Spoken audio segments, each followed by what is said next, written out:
Hello everyone, welcome to a new video. So last time I finished the shirt part of my Glow Productions Much Ado About Nothing Benedict inspired outfit, and in this video I'm going to finish the rest of it, which is the trousers. So first let's take a look at Benedict's trousers, or more accurately, I think they are what is called a pair of trunk hose.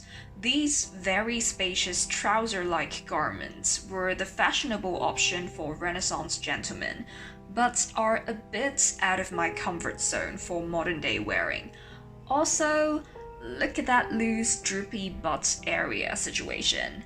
Nope, I don't want that. I feel like the thing I like about this outfit is mainly the very romantic style of the shirt and the blush pink, red and navy color palette. So I decided to make a pair of modern trousers out of a navy linen fabric to achieve a more wearable outfit. At first, I wanted to do the cool thing, which was using a piece of tailor's chalk and drafting the pattern directly on the fabric.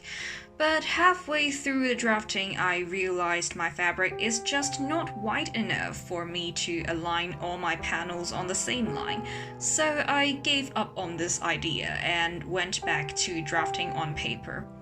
Okay, so pants are hard to draft because pants cover the trickiest part of human body, which is the crotch area. The curvature of two thighs plus a butt make the area ridiculously difficult to fit. So the way I draft pants is to first look at some instructions on drafting books, follow the steps and make any necessary alterations during the fitting. To kind of echo the drapey, gathered look on Benedict's trousers, I set two pleats on the front panel to create some vertical lines, and the legs are tapered down at the ankles.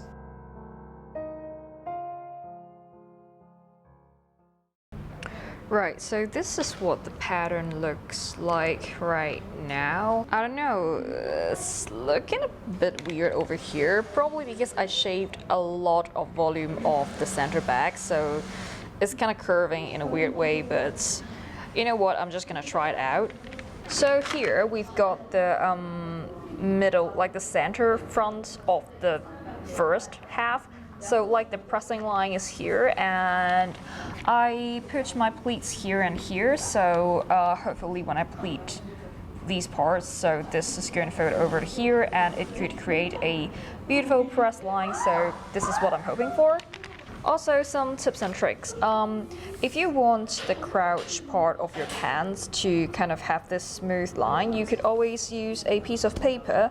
So you copy one part of the crouch and then you match this part to the other part to make sure you get a really smooth line. So this is a good trick if you are doing pattern making by hand with real pencils and paper, but of course if you're doing it on a computer you don't need this. And the pants, they kind of just taper down to here and here, so this is the hemline and this is the hemline as well. So yeah, now that the pattern is done, I can just cut this off and go right onto the fabric. And this time I'm not going to add seam allowances because I'm just going to do the stitch line on the fabric and then mark it and then thread mark it, and it's just going to be a lot of handling, so yeah, I'll decide the seam allowance when I'm actually on the fabric. So let's cut the pattern.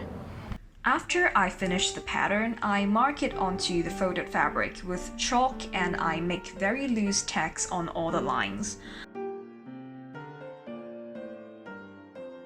Then I separate the two layers of fabric, cut the tacks from the middle, and end up with all my trouser panels with very clear tacks on them, showing where the stitch lines are.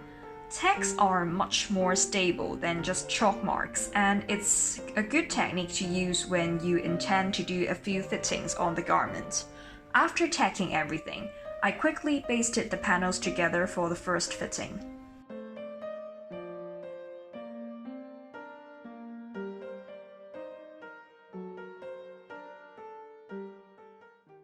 Right, so this is what this thing looks like right now, and I have paired it with my shirt, the shirt I made earlier, so this is what it looks like right now. I would say the fit is quite good, especially at the waist everything is fitted and nice. It's just that the hip is definitely like way too big. Like I could probably take off this much and it would still be like quite a lot of room for me to move in. So yeah, I think I'm just going to take a lot of volume off the side seam here. So I think I'm just going to kind of like drape this thing on myself. So I will just pinch this much and kind of pin it with pins, and then maybe mark it, thread mark it, and then baste it, and yeah, just see what it looks like without all this volume. Yeah, even without this volume, I could still move quite nicely, so this is definitely not needed. Other than that, I think I look okay. I mean, it definitely does not look like Benedict's pants, because I was not trying to exactly copy Benedict's pants, because I hate those pants. But I think I kind of nailed the aesthetic with the navy color and with the, generally speaking, quite classic kind of vibes. So yeah, I'm quite happy with it. So now I'm just going to pinch in and do some markings, and I think I'm just going to sew this thing together, so actually start the construction. So let's go and do that. I simply do the alterations by pinching out the excess volume while wearing the trousers. Then I take the trousers down and make more precise changes with the help of a ruler. Because the changes are minor, I start machine sewing after marking the new lines. The first thing I do is cleaning up the raw edges. For trousers, I like to do Hong Kong seams on every panel because this method allows easy alterations in the future if I ever want to let out or take in any seam. After the edges are bound, I simply sew the panels and the front pleats together, leaving just the fly area open for further construction.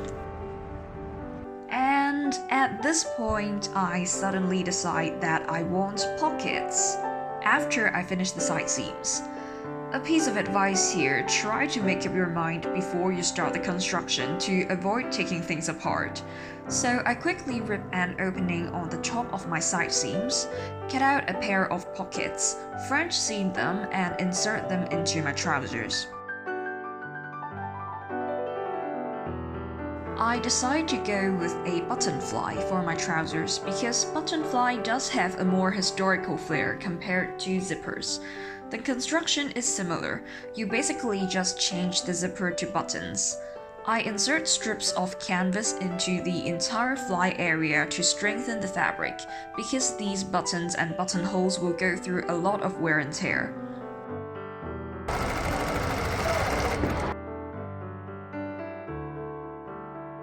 After the fly is finished, the trousers are ready for the waistband attachment. I cut out a long rectangular strip of fabric to act as the waistband, and I put a piece of linen into it to strengthen the waistband because this part acts as the anchoring point on your waist, so it will take a lot of pressure as well. Finally, all there's left to do is a bit of hemming and some hand finishing. First, I finish the buttonholes by hand, and I attach the buttons with thread shanks. I also put in some French knots around the pockets and the pleats, just to give it more details. Lastly, I folded the raw ends and hemmed the trousers with tiny stitches, and the trousers are done.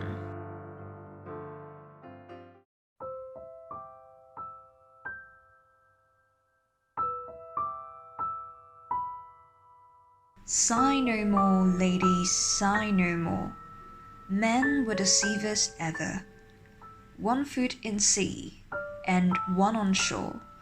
To one thing constant never. Then sigh not so, but let them go, and be you blithe and bonny, converting all your songs of woe into hey, nonny, nonny. So this is how I made an outfit inspired by Benedict from Much Ado About Nothing. Thank you for joining me in this little sewing journey, and I will see you in the next video.